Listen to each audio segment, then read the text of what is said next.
kepada seluruh klub yang berhadir, yang akan bertanding, jaga hubungan silaturahmi persahabatan.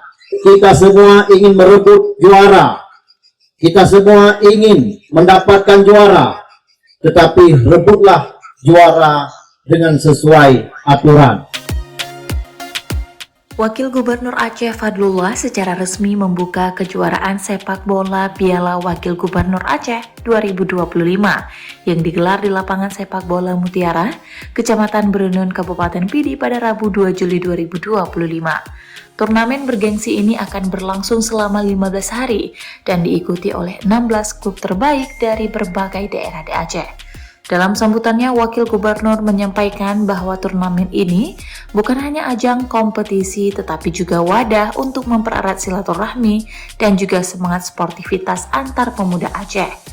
Ia juga menekankan pentingnya pembinaan atlet sejak dini sebagai investasi masa depan olahraga Aceh. Kami pemerintah Aceh, seluruh event olahraga apapun kami sangat mendukung.